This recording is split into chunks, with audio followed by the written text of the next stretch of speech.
하나님의 말씀 빌립보서 1장 1절부터 2절까지의 말씀입니다.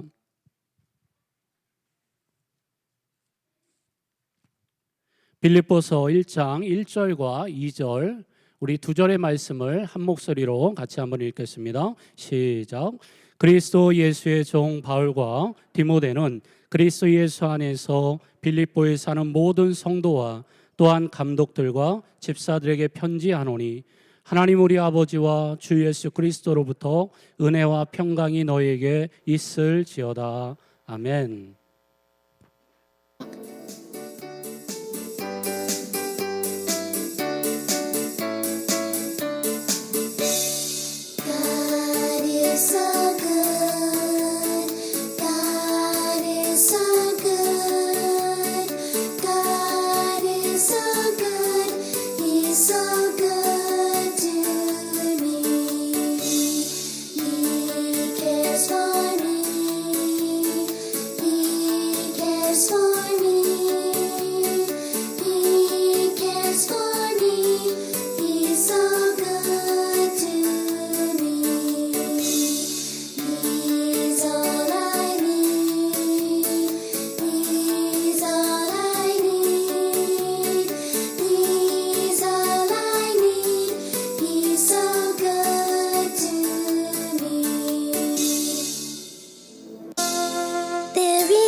Sweetest name on earth. Oh, how I love Jesus. Oh, how I love Jesus. Oh, how I love Jesus. Because He first loved me. It tells of one whose loving heart can feel my deepest woe. Who in each sorrow bears a part that none can bear below. Oh, how I love Jesus. Oh, how I love Jesus. Oh, how I love Jesus. Because He first loved me.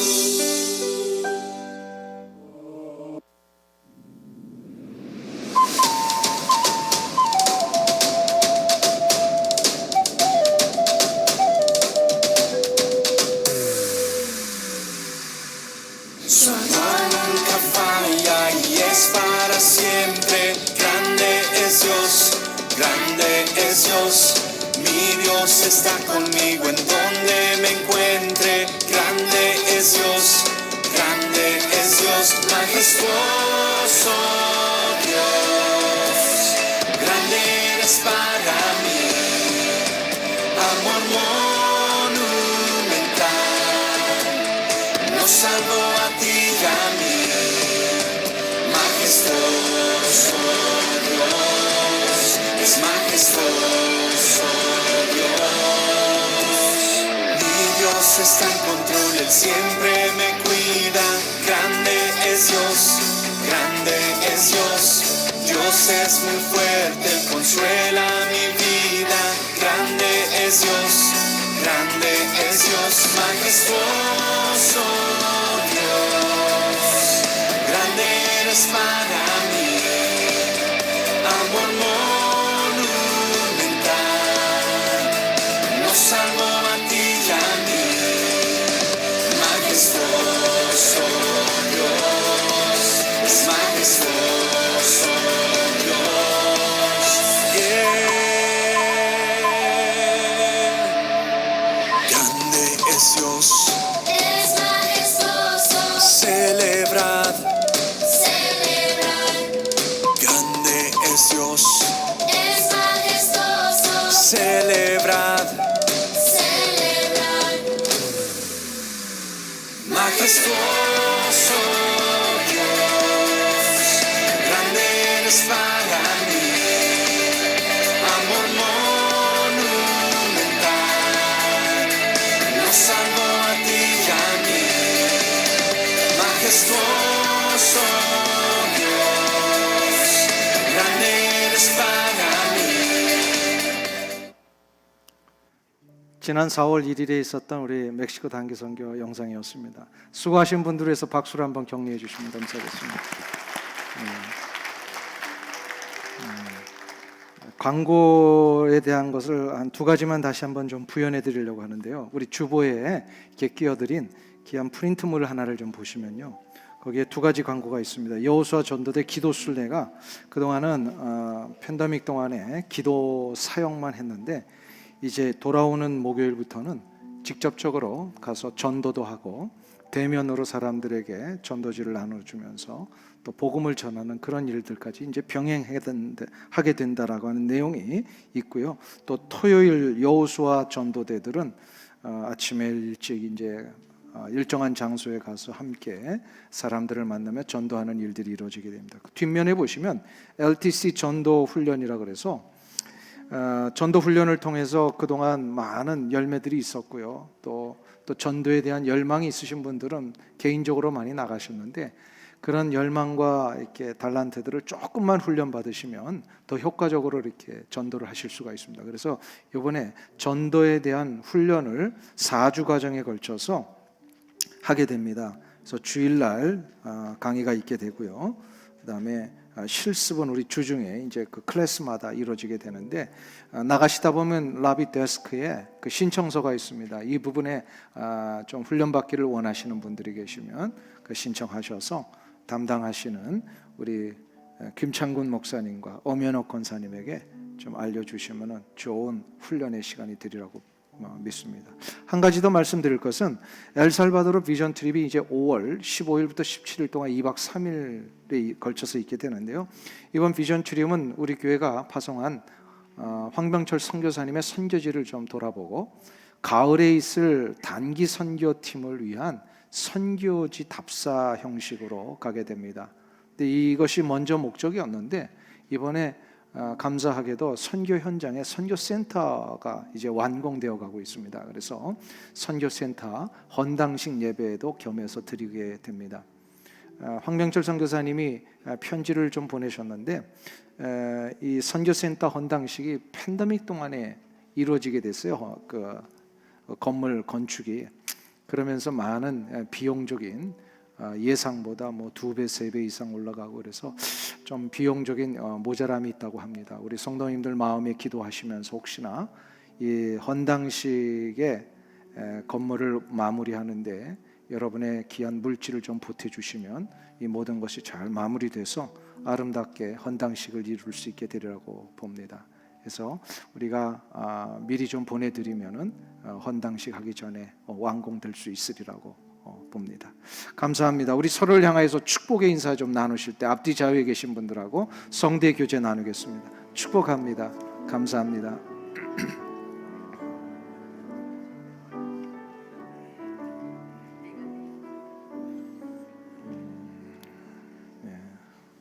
매 주일마다 제가 꼭 한 번은 말씀을 드리려고 그랬는데 그 앉으실 때 대부분 이렇게 뒤에만 앉아 계시는데 앞좌석으로 좀 이거 비어 있어요. 여기 앞에 좀 앞으로 앉으세요. 뒤에 있으면 잘 들리지도 않고 그다음에 얼굴도 잘 안 보이고 그래서 앞으로 조금 나오시면 앞으로는 이제 맨 뒷좌석부터 제가 예배 중간에 이제 일으키셔가지고 앞으로 나오시도록 이렇게 해야 되지 않나요? 근데 보니까 다들 옆으로만 앉으시려고 그러고 그래서 좀 앞으로 이렇게 가까이 좀 오시면 좋을 것 같습니다.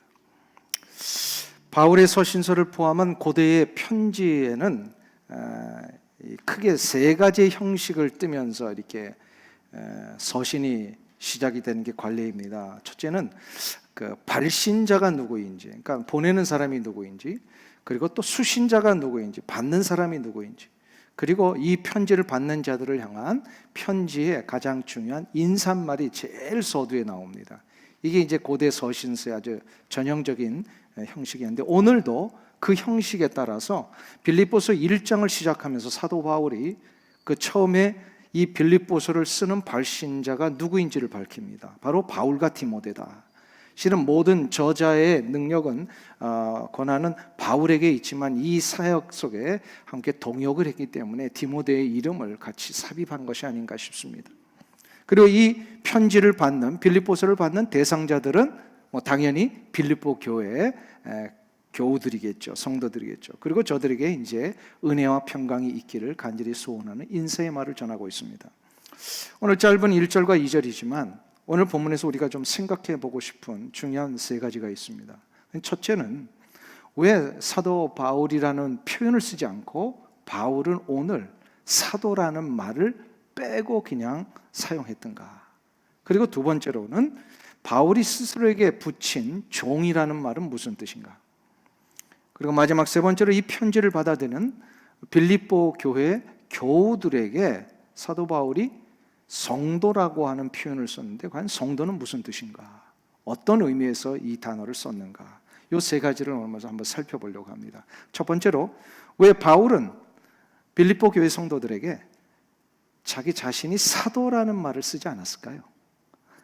이것은 무슨 뜻이냐면 1절을 좀 보시면 더 나옵니다. 거기에 보시면 그리스도 예수의 종 바울과 디모데는 이렇게 표현이 되어 있어요.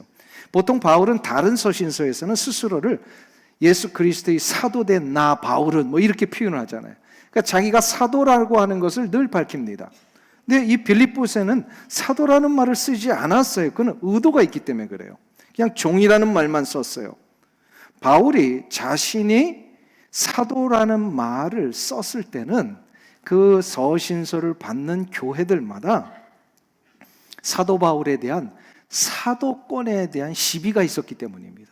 그러니까 무슨 얘기냐면 이 편지를 나 사도 바울은 여러분에게 편지합니다 했으면 이 편지를 받아보는 성도들이 바울이 편지를 했는데 사도라 그러네? 사도 맞아? 이렇게 이제 의문을 제기하고 사도권에 대한 시비가 붙었다라는 겁니다. 교회들마다. 왜 그런 시비가 붙었냐면 당시에 사도라고 하는 말은 두 가지의 조건 속에서만 썼습니다. 보통은 첫째는 예수님의 공생의 기간 동안에 이 예수님의 그 현장 속에 같이 있었고 직접적으로 예수님의 말씀의 가르침을 받았느냐. 그리고 두 번째로는 그 예수님의 가르침을 받은 사람들 중에서 예수님으로부터 복음을 위하여 살라라고 이 복음 전파의 사명을 받은 사도적인 삶의 명령을 받은 사람이냐. 이 두 가지 조건이에요. 그러니까 예수님에게 직접 이걸 받았어요. 근데 이제 이 디아스포라 유대인들이 생겨났잖아요. 예루살렘에 핍박이 있고 나서 저 소아시아뿐만 아니라 유럽까지 이제 유대인들이 퍼져 사는데 이 유대인들이 퍼져 살면서 예수를 믿고 유대인들이 기독교 공동체, 곧 교회를 이루는 곳들이 많았습니다. 그리고 교회 안에 그런 사람들이 들어오기도 하고 들어와서 보면은 편지가 왔는데 바울이라는 사람이 갑자기 나타나서 나 예수의 사도 바울은 이라고 편지를 쓰고 있더라는 말이에요. 그러니까 여기에 의문을 제기한 거예요. 아무리 봐도 바울은 예수님 따라다닌 사람이 아닌데 그리고 예수님으로부터 직접 가르침을 받은 사람도 아닌데 어떻게 사도라고 할 수가 있느냐? 이런 의문을 제기했어요. 여기에 대해서 사도 바울은 나는 사도가 맞다! 이 이야기를 정확하게 전하고 있는 거예요. 사도라는 말을 썼을 때는. 사도 맞아요? 틀려요? 바울은 사도가 맞아요? 틀려요? 잘 모르시겠죠? 왜 사도일까요? 바울이. 예수님을 직접 만났어요? 못 만났어요? 만났잖아요. 어디서? 다메섹에서 직접 만났어요. 그리고 다메섹에서 만난 것뿐만 아니라 그 자리에서 강건적으로 너는 이방을 위하여 복음을 전하는 자가 되어야 한다라고 하는 강건적인 사명을 받습니다. 그러니까 이 두 가지 조건 다 맞았잖아요. 예. 이런 조건을 맞은 사람은 바울밖에 없어요. 나머지 이전의 12사도들은 예수님을 직접 따라다녔던 사람들이고 예수님을 직접 따라다니지 않았던 사람들 가운데 예수님에게 직접 이 두 가지를 확인받은 사람은 바울밖에 없습니다. 그래서 바울을 사도라고 칭하는 거예요. 사도 바울. 그래서 초대교회에 여러 흩어져 있는 교회들마다 바울에 대해서 이 사도권에 대한 도전이 있을 때마다 바울은 이야기를 합니다. 나 사도 바울이다. 사도다. 이 이야기를 하고. 그럼 빌립보 교회는 그걸 안 썼다는 건 무슨 얘기예요? 빌립보 교회는 사도에 대한 시비가 없었다라는 뜻입니다. 왜 없었을까요? 예, 헬라파 유대인들이 별로 없었어요. 그 교회는. 다 그 헬라 지역에 있는 사람들이에요. 유대인이 없었기 때문에 그럴 거예요. 이 설명을 하면 사도행전 이야기를 많이 해야 되니까 이건 나중에 기회가 되면 합니다. 빌립보 교회 성도들에게는 이 헬라파 유대인들이 별로 없었어요. 유대인들이 있으려면요 10명 이상 있어야 회당이 세워지는데 빌립보 지역에는 그 회당이 없었다라는 것을 통해서 사도행전에 나오는 걸 통해서 유대인들이 없었기 때문이구나. 그러니까 유대인들을 보면 조금 어때요? 이런 거 이렇게 자격 따지고 또 출신 따지고 어느 파냐, 뭐 누구 문화에서 교육받았니 이런 거 잘 따진다 그랬잖아요. 사도 바울도 그런 것을 알고 있기에. 그런데 빌립보 교회는 뭐요? 아무런 이런 그 의문을 제기하는 사람 없고 시비를 거는 사람이 없어서 어떤 상황이냐면 굉장히 편했던 것 같아요. 사도 바울은 그냥 그거는 문제가 되지 않아요.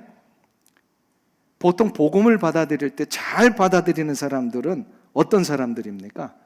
마음이요 그냥 순수하고 그다음에 그냥 열망이 있는 사람들, 자기의 부족을 알고서 이렇게 이 부족함을 채우기 위해 뭔가 이렇게 간절히 바라보고 있는 사람들 복음 잘 받아들입니다. 근데 복음 잘 안 받아들이는 사람들 보세요. 어떤 사람들이에요? 좀 까칠하고 따지기 좋아하고, 그래서 누군가 이렇게 복음 전하려고 하면은 잘 됐다 싶어가지고 한번 붙어보자 이러면서 막 싸움을 하려고 하는 사람들도 있어요. 이런 사람들은 복음 잘 안 받아들여요. 신앙생활을 잘하는 방법은 뭐냐면요, 이 마음을 좀 순수하게 가지고요, 이 열망이 있어야 돼요. 자신의 부족을 인정하고 생명의 능력으로 채움받기를 원하는 이런 간절한 소망이 있는 자들에게는요, 복음이 들어가도 풍성한 열매를 맺습니다. 빌립보 교회가 그런 성도들이었어요. 빌립보 교회가 그런. 요즘 그 비슷한 교회가 하나 있는데, 그죠? 어느 교회인지 혹시 아시겠어요? 빌립보 교인들은 순수했습니다. 순수했지만 뭐 부족함이 있었죠. 근데 순수했어요. 생명의 능력에 대한 간절함이 있었어요. 그러니까 사도 바울은 그런 어떤 뭐 논쟁이나 사도권에 대한 이런 시비 붙어서 이거를 증명할 그런 필요가 없었던 교회. 그러니까 오로지 뭐만 집중하면 하면 돼요? 복음을 막 전해주기만 하면 돼요. 그 사도 바울은 자신의 사도권을 변호하는 데 시간을 쓴 게 아니라 오히려 이 복음을 듣는 성도들이 사도적인 삶을 살기를 원했어요. 이게 더 중요한 거였어요. 사도냐 아니냐 이런 것을 따지는 게 중요한 게 아니라 내가 이러한 사도적인 삶을 살고 있느냐, 이거를 결정하고 이대로 사는 것이 더 중요하다는 거죠. 사도라는 말이 무슨 뜻이에요? 잘 아시지만 영어로 파설이라고 표현하죠. 이게 원래 헬라어 원어에 보면요, 보냄을 받았다라는 뜻이에요. 보냄을 받. 그러면 누가 이 보내신 거예요? 예수 그리스도께서 뭐 하라고 보내셨어요? 어디로 보내셨어요? 세상을 향하여서. 교회 공동체 안에 있지 말고 세상을 향하여 나가라 하셨는데 뭐 때문에 하셨냐면 예수 그리스도의 구원의 역사를 전하라고. 이게 바로 복음 아니에요? 복음을 전하기 위해서. 그러니까 여기서 중요한 개념이 하나 나와요. 교회론의 대가인 독일의 이 한스 퀼이라고 하는 교수가 계신데요, 이분이 교회라고 하는 책을 쓰셨어요. 여기서 무슨 얘기를 하냐면 더 이상 20세기, 21세기에는 초대교회에 있었던 사도들이라고 하는 이 사도의 직분은 이제 없다는 거예요. 왜요? 그 두 조건이 맞아야 되잖아요. 예수님을 직접 목격하거나 그 사도적인 사명을 받았거나 두 가지. 근데 지금은 그 2000년 전에 그 일이 지금 일어나지 않잖아요. 그럼에도 불구하고 주님이 명하신 이 복음의 사명을 위하여 나아가는 사도적인 삶은 계속되어야 한다. 그 근거가 바로 마태복음 28장 18절에서 20절을 얘기를 해요. 너희는 가서 모든 족속으로 제자를 삼아 아버지와 아들과 성령의 이름으로 세례를 주고 내가 내게 분부한 모든 것을 가르쳐 지키게 하라. 그리고 사도행전 1장 8절에서 오직 성령이 너에게 임하시면 너희가 권능을 받고 예루살렘과 온 유대와 사마리아와 어디까지요? 땅끝까지 이르러 내 증인이 되라. 이게 바로 사도적인 삶을 살라는 얘기예요. 사도적인 삶. 그러니까 중요한 건 뭐예요? 지금은 더 이상 12 제자와 바울과 같은 사도라고 하는 직분은 없지만 저들이 그 1세기부터 감당하며 결국 순교하기까지 끝까지 붙들었던 저들의 삶, 사도적인 삶, 복음을 위하여 세상에 나아가는 이 삶은 계속되어져야 한다는 것입니다. 믿으십니까? 그러니까 여러분들은 사도는 아닙니다. 요거 사도라는 말 잘못 쓰면 조금 이상해져요. 그러나 여러분들은 사도적인 삶을 사셔야 돼요. apostolic life. 이거를 요즘 들어와서는 또 이렇게 용어를 바꿨어요. missional life라고 이렇게 바꿔요, 사람들이. 그러니까 똑같은 얘기예요. 사도적인 삶을 사냐, 미션, 선교적인 삶을 사냐, 똑같은 얘기예요. 이건 우리는 그래서 사도는 아니지만 선교적인 삶을 살아야 합니다. 그리고 교회도 선교적인 교회, 사도적인 교회가 되어야 합니다. 이것을 잘 받아들였고 이것을 잘 순종했던 교회 중에 하나가 빌립보 교회입니다. 그래서 사도 바울은 자기 자신에 대한 사도권을 이렇게 막 증명하는데 별로 시간을 쓸 필요가 없었어요. 그냥 오히려 성도들과 함께 이 사도적인 삶을 사십시다. 사도적인 삶은 내 삶의 현장에서, 내가 만나는 일상의 사람들과의 관계에서 예수 그리스도의 십자가와 부활의 능력을 전하면서 그 삶을 보여주는 겁니다. 보여줘야 돼요. 그러니까 선포가 있어야 되고 보여줘야 됩니다. 다름을 보여줘야 돼요. 내 삶에 능력이 있고 소망이 있고 기쁨이 있는 거, 이걸 한번 보여주셔야 돼요. 그러니까 여러분들 보고 예수 믿고 싶어져야 돼요. 아멘. 내가 저 사람 보니까 내가 교회 안 나가고 싶다 이러면 돼요, 안 돼요? 안 된다. 집안에서도요, 예수 안 믿는 남편들이 있으면요, 자꾸 교회 가라고 구박을 하면 안 돼요. 사람들 보면 구박을 하는 사람들이 있어요. 그러면 교회 가겠어요, 안 가겠어요? 남자들은요, 하고 싶다가도 구박받으면 안 해버려요. 교회 어떻게 좀 한번 나가보려고 했는데 교회 안 나가기만 해봐! 그러면 안 나가요. 그러면 안 돼. 우리 남편은 어떻게 교회 가려고 이렇게 양말도 잘 신고, 이런 칭찬을 자꾸 해야 된단 말이에요. 내가 별걸 다 가르쳐 주냐면. 그러니까 이 사도적인 삶을 사는 사람, 이 선교적인 삶을 사는 사람들은요, 똑같은 세상의 사람들의 상황 속에서 우리가 다름을 보여줘야 돼요. 세상의 기준이나 가치에서 보면요, 저 상황에서 저 사람 저렇게 웃을 일이 아닌데, 저 상황에서 저 사람 저런 고백이 나올 리가 없는데 어떻게 저 상황에서 웃지? 어떻게 저 상황에서 감사하다는 표현을 하지? 저 상황이면은 정말로 주저앉을 상황인데 어떻게 저 상황에서 그래도 일어나겠다라고 소망을 가질 수가 있는가? 이것이 세상 사람들 앞에 도대체 이게 뭐야 하면서 이상하게 느껴져야 돼요. 이거를 히브리서 11장에서 정확하게 뭐라고 표현합니까? 세상이 감당치 못하는 사람들이다. 세상이 감당치 못하는 거예요. 자기들의 상황과 자기들의 현실 속에서 이러면 자기는 주저앉고 통곡하고 불평하고 절망하는데 우리 그리스도인들은 안 그렇다는 말이에요. 그러니까 어떻게 해요? 이상하구나. 그 이상하게 느껴져야 된다라는 거예요. 세상 사람 앞에. 이게 바로 사도적인 삶, 선교적인 삶을 사는 자들의 능력입니다. 이거를 보여줄 수 있어야 돼요. 세상의 사람들은 어떤 이들에게 영향을 받을까요? 자기들과 똑같은 현실에서 똑같은 반응 보이고 똑같은 기준과 가치관으로 살고 있는 사람이라면 영향받지 않습니다.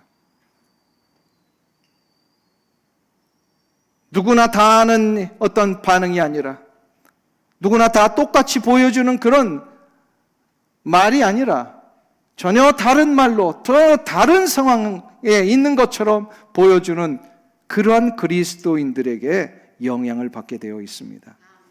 이러한 능력이 여러분들 가운데 일어나시길 축원합니다. 그래서 우리 그리스도인들이요, 가정에서도 사도적인 삶을 사셔야 돼요. 여러분의 일터에서도 사도적인 삶을 사셔야 돼요. 그래야 우리 교회 공동체가 사도적인 교회, 선교적인 교회가 되시길 주 이름으로 축원합니다. 그러면 두 번째로 생각해 볼 것이 있습니다. 그것은 바로 바울이 자기 스스로에게 붙인 종이라는 이 말은 무슨 뜻인가입니다.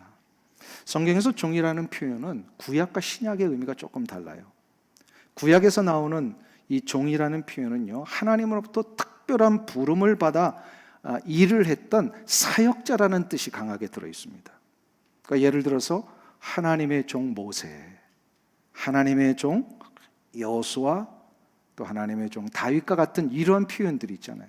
이게 뭐냐면 하나님 앞에 특별한 부름을 받아서 그 사역을 감당했던 자들이다. 그러니까 사역자라는 의미가 더 짙어요, 구약에서는. 그런데 신약에 와서는 개념이 조금 다릅니다. 특별히 그 대표적인 예가 바울이 사용했던 종이라는 이 표현인데요, 실제로 이 신약에서의 종이라고 하는 것은 그 고대 사회에 통용되고 있었던 노예라는 의미가 더 강하게 들어 있습니다. 노예. 그러니까 고대 사회는 크게 세 가지의 경우에 노예가 됩니다. 그 첫 번째가 뭐냐면 자기가 누군가에게 돈을 빌렸는데 그 돈을 갚지 못해서 빚진 자가 되었을 때 돈 갚지 못하는 자들을 이제 노예로 삼습니다. 종으로 삼습니다. 두 번째는 전쟁에서 이겨가지고 포로가 잡혀왔을 때 그 포로들이 종이 됩니다. 그리고 세 번째로는 자기 부모가 노예였을 때 자식이 태어나면은요, 그 자식들이 노예가 됩니다. 이 세 가지. 근데 이게 굉장히 신약에서 중요한 개념을 만들어냅니다. 종에 대해서. 요거를 외워야 제가 뒤에 설명할 게 이해가 되니까 다시 한번 외우겠습니다. 첫 번째 어떤 경우요? 예, 빚을 졌을 때. 두 번째로 포. 예, 그러니까 쉽게 그냥 빚. 두 번째로 포로. 세 번째로 예, 종의 아들.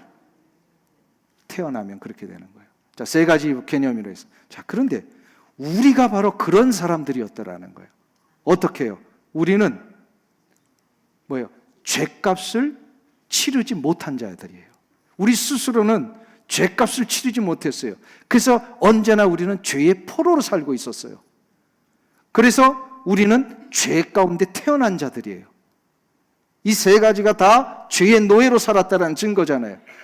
우리는 왜 죄 가운데 태어났어요? 누구 때문에? 예, 아담 할아버지 때문에. 예, 아담의 그 원죄가 우리에게 계속해서 본질적으로 전해져서 우리는 태어날 때 어린아이들도 이 죄된 본성을 갖고 태어나잖아요. 다시 정리합니다. 우리는 죄의 값을 치르지 못한 자들이었어요. 그리고 두 번째로 뭐예요? 죄의 포로가 됐어요. 그리고 세 번째로 죄로 태어났어요. 자, 그런데 이 문제를 누가 해결하셨어요? 예수 그리스도께서. 예수 그리스도께서 십자가의 죽으심으로 우리의 죄값을 대신 갚아주셨습니다. 이거를 다 이루었다라고 하는 십자가상의 이 가상 7원 중에 하나인 예수님의 마지막 그 명령, 선포, 다 이루었다. 이게 헬라어로 테텔레스타이다고 부르는데요, 이거를 정확하게 영어로요, 성경에 보세요, paid in full이라고 되어 있어요. 완전히 갚아주신 거예요. 그래서 이 죄를 갚아주시니까 우리가 어떻게 해요? 죄의 포로에서 해방이 되었습니다. 그래 더 이상 우리는 죄의 아들로 태어나지 않습니다. 우리는 뭐예요? 의의 아들로 다시 태어난 자들이에요. 믿으십니까? 그래서 이것이 바로 우리가 죄의 종의 상태에 있다가 이제 예수님의 종이 되었다는 그런 뜻이에요. 예수 그리스도의 종들은요, 예수 그리스도에게 매인자요, 영원한 삶을 보장받은 자요, 영원토록 의인으로 자유와 해방을 누리는 자들입니다. 이것이 놀라운 역설이에요. 그리스도에게 다시 매여 있게 되었는데 우리는 자유와 해방을 누리고 있다는 거예요. 이게 바로 종의 역설입니다. 어린아이들이 제일로 편안하게 느끼는 때가 언제일까요? 어디에 있을 때? 어머니의 품에 있을 때. 마찬가지로 우리 그리스도인들은 주님의 품에 안겨 있을 때가 가장 편안하고 자유로운 시간입니다. 요한복음 15장에서 주님은 내 안에 거하라 이렇게 말씀하십니다.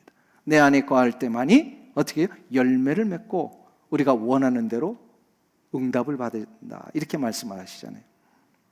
그러니까 예수님의 품 안에 거하는 것은, 그러니까 예수님의 종이 되는 것은요, 더 이상 속박이 아니라 우리가 사는 길입니다. 구약 시대 때는 이것을 깨달은 종들이 있었어요. 그래서 주인을 향하여서 이것을 깨달은 자들은요, 한 가지 결단의 표시를 합니다. 이제 구약 시대의 종들 가운데 이제 주인이 해방을 시켜주거나 혹은 빚을 갚거나 그래서 종의 이 상태에서 이제 자유로워지는 자들이 있어요. 그럴 때에 종들 가운데 내가 그동안 주인의 밑에서 종으로 있었을 때와 이제 풀려나서 자유로운 자들이 되었을 때 곰곰이 따져보는 거예요. 계산을 해보는 거예요. 어디에 있었을 때가 더 혜택이 많을까? 그래서 지혜로운 자들 가운데는 아무리 내가 나가봐야 별 볼 일 없으니까 그냥 주인 밑에 종으로 있겠습니다 하는 자들이 있었어요. 구약시대 때. 그런 자들은 주인이 풀어주었지만 자기 스스로 그냥 주인의 종으로 남겠습니다 하는 자들은 그 결단의 표시로 뭘 했냐? 귀를 뚫었어요. 어떻게 잘 아세요, 그걸? 귀 뚫는 거. 귀를 뚫었단 말이에요. 이 귀를 뚫었다라고 하는 것은 무슨 뜻이냐면 은혜와 혜택들을 주인 안에서 계속해서 누리고 싶습니다. 그 표시였어요. 그래서 참 지혜가 있다면 우리도 한번 곰곰이 따져봐야 돼요. 우리가 어디에 매여 사는 것이 진짜 나에게 유익한 삶인지. 근데 이 세상을 사는 동안에 인간의 삶에는요, 딱 두 가지밖에 없습니다. 죄의 종으로 살 것이냐, 예수님의 종으로 살 것이냐. 이 두 가지 외에는 없어요. 예수님의 종으로 살면 죄로부터 자유합니다. 그러나 죄의 종으로 살면요, 예수님과 전혀 상관없이 살아요. 죄의 종은요, 죄의 열매를 맺게 되어 있고 예수님의 종은 생명의 열매를 맺게 되어 있습니다. 자, 그러면 여러분에게 여쭙고 싶습니다. 여러분들은 지금 죄의 종이십니까? 예수님의 종이십니까? 예수님의 종, 그렇죠? 예. 다시 한번 여쭙습니다. 대답을 아직 잘 못하시는 분들이 계셔서 여러분들 죄의 종이에요? 예수님의 종이에요? 예수님의 종이라고 하신 분들은 그 증거를 좀 대보세요. 예수님이 진짜 여러분의 주인이시고 여러분이 종인가? 증거를 좀 대보세요. 어떤 증거가 있을까요? 죄의 종은 죄의 열매를 맺는다 그랬어요. 그럼 죄의 열매는 뭐죠? 절망과 탄식, 고통과 신음, 포기와 낙심입니다. 한번 생각해 보세요. 죄의 종으로 살 때는요, 이런 상황 앞에 그냥 절망하게 되고 탄식하게 되고 조금만 아픔이 와도요, 고통 때문에 신음하게 되고 그래서 그냥 의욕도 잃어버리고 자꾸 포기하고 싶어지고. 이걸 제일로 좋아하는 자가 사단 마귀 아니에요. 그 사단 마귀는 늘 우리에게 이 죄의 노예로 살도록 자꾸 우리를 막 가둬놓는단 말이에요. 그러나 예수 그리스도 안에서 거듭나 새로운 피조물이 된 예수님의 종들은 어떻게 되죠? 그 안에 무슨 열매요? 생명의 열매. 생명의 열매가 맺히면요, 전에 같으면 그 상황에 막 절망하고 탄식하는데 이 똑같은 현실 속에 이제는 소망을 가져요. 나를 인도하실 우리 주님을 바라보면서 내 안에 이 기쁨이 일어나는 거예요. 전에는 슬펐지만 나를 이렇게 더욱더 놀랍게 인도하실 예수 그리스도를 바라면서 기쁨이 일어나는 거예요. 전에는 아픔이 오고 고통이 오면 이것 때문에 그냥 낙심이 되고 처져 있는데 그래도 우리 주 예수 그리스도의 십자가의 능력이 있으면 나를 치유하시는 역사가 있으니까 이 치유와 회복에 대한 능력 때문에 내 마음이 부유해지고 그래서 살 용기가 일어나고 내가 무엇 때문에 이 삶을 살아야 되는지 목표가 생겨지고 그러니까 삶의 능력이 일어나는 거예요. 자, 그러면 여러분들은 죄의 종이세요? 예수님의 종이세요? 점점 자신이 없어지네. 그죠? 점점 자신이 없어지면 안 됩니다. 나는 예수님의 종입니다. 선포하시고요. 우리 주 예수 그리스도께서 주시는 이 놀라운 소망과 기쁨, 치유와 회복, 그리고 용기와 능력의 역사가 나에게 일어날 믿습니다. 이걸 자꾸 선언하며 나가셔야 되는 거예요. 그러니까 여러분들은 아직 자신이 없으신 분들 괜찮아요. 이제는 이 귀한 예수님의 종으로 생명의 열매를 맺기 위해서 자꾸 소망하며 그 길로 가야 돼요. 근데 그러기 위해서는요, 한 가지 결단을 하셔야 돼요. 그러면 귀를 다 뚫으셔야 돼요. 귀를 뚫어야 돼요. 귀걸이를 걸기 위한 귀를 뚫으라는 얘기가 아니에요. 여러분의 존재의 귀를 뚫으셔야 돼요. 인생의 귀를 뚫으셔야 돼요. 여러분의 삶의 귀를 뚫으셔야 돼요. 그리하여 선포를 먼저 하시는 거예요. 귀를 뚫는. 나는 예수님의 종입니다. 선포하시고요. 그 선포 이후에는요, 이제 나의 모든 삶을 우리 주 예수 그리스도께 맡기는 결단하셔야 되고요. 그리고 마지막 세 번째로 귀를 뚫는다라고 하는 것은, 이제 맡겼으니까 주님이 인도하시는 대로 내가 전적으로 순종하며 살겠습니다. 이 길을 가시는 게 바로 귀를 뚫는 겁니다. 이 은혜가 있길 주 이름으로 축원합니다. 마지막 세 번째로 빌립보서를 받는, 이 빌립보서 편지를 받는 우리 성도들을 향하여서 성도라는 말을 사도 바울은 썼습니다. 이게 무슨 뜻으로 썼을까요? 성도라고 하는 말은 거룩한 무리들이다라는 뜻입니다. 거룩이라고 하는 것은 구별된다라는 뜻이에요. 무엇과 구별되는 겁니까? 네.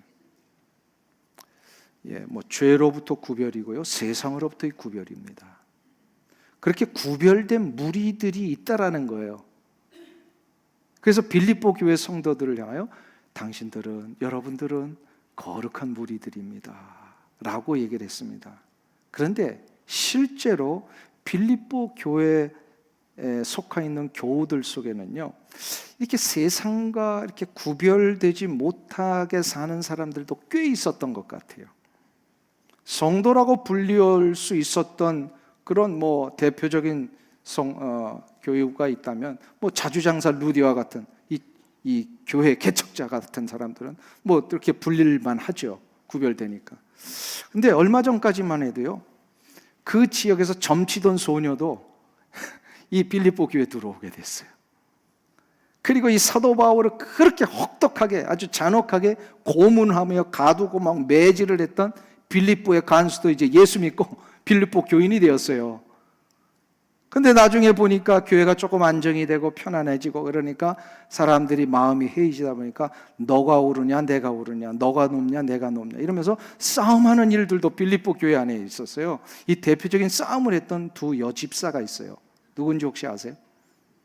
순집사와 유집사입니다. 순두개와 유오디아가요. 그래서 나중에 그 빌립보서 끝에 보세요. 그 두 사람 그렇게 살지 말고 하나 되어 살아라. 이렇게 권면까지 하잖아요. 빌립보서에서. 가만 보니까 보세요. 이렇게 교회 안에 이렇게 구성한 한 사람 한 사람을 보면 아직도 이렇게 갈등하고 싸움하고 목소리 높이고 그 옛날 버릇 자꾸 나오고 이런 사람들이 다 모여 있는데 사도 바울은 저들을 향하여 뭐라고 불러요? 성도라고 불러요. 그런데 그 성도 바로 앞에 중요한 단어가 하나 있어요. 한번 보세요.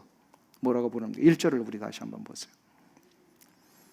그리스도 예수의 종 바울과 디모데는 그리스도 예수 안에서 빌립보에 사는 성도 앞에 뭐가 붙어 있어요?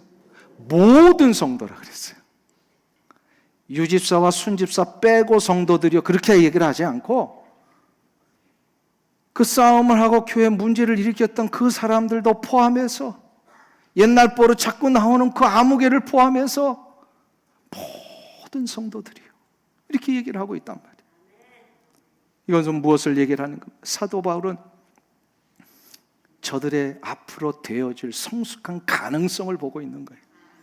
아직은 부족하지만 부족함이 채워질 것이고, 모자라 연약하지만 저들은 이제 강건해질 것이고, 저들의 불평과 불만과 아직도 미숙한 싸움 속에 있지만 저들은 이제 성숙하여 하나가 될 것이고, 이걸 바라보고 있는 거예요.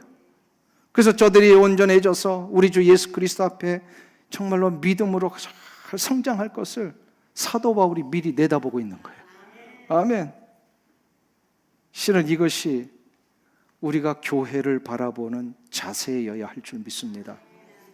내 옆에 있는 지체들을 지금은 부족해도 연약해도 아직까지 어린아이 같은 그런 신앙일지라도 저 사람은 아직도 왜 저런 모습으로 교회 다닐까라고 보여지는 그 사람의 그 상태일지라도, 그래서 저 사람 좀 부딪히지만 하면 교회가 편안할 텐데 왜 자꾸 부딪힐까 하는 그 사람도 포함해서 우리는 어떻게 해야 돼? 저들이 장차 주 예수 그리스도 안에서 장성한 분량에 이르러 우리 주의 놀라운 영광의 교회를 이루어갈 것을 우리도 믿음으로 바라보는 이 은혜가 있기를 주의 이름으로 축원합니다.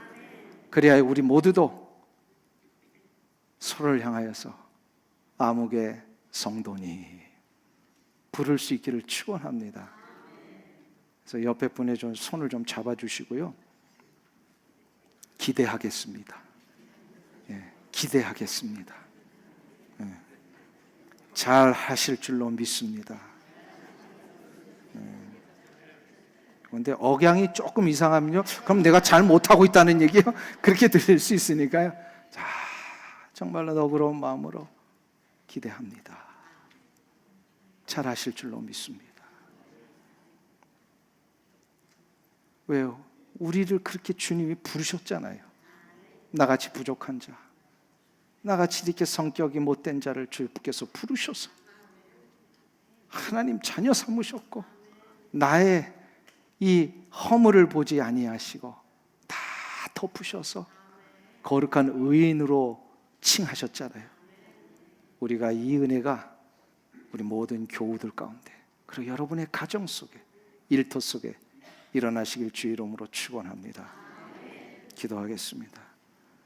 하나님 아버지, 아무리 봐도 우리는 연약한 것밖에 없고 부족한 것밖에 없지만 주께서 나를 긍휼히 여기셔서 죄를 덮으시고 허물을 감추시고 앞으로 장성한 분량에 이를 그 놀라운 모습을 주께서 바라보시며 우리를 의인으로 거룩한 성도로 불러주시니 감사합니다. 우리 교회 안에서 빌립보 교회 성도들을 향한 사도 바울의 마음처럼 우리 모두가 서로를 향하여 성도로 부르며 앞에 가는 자 끌어주고 뒤에 오는 자 밀어주며 함께 멍에를 메고 앞으로 나아갈 수 있는 주님의 거룩한 교회 되게 하여 주시옵소서. 예수님의 이름으로 기도하옵나이다. 아멘.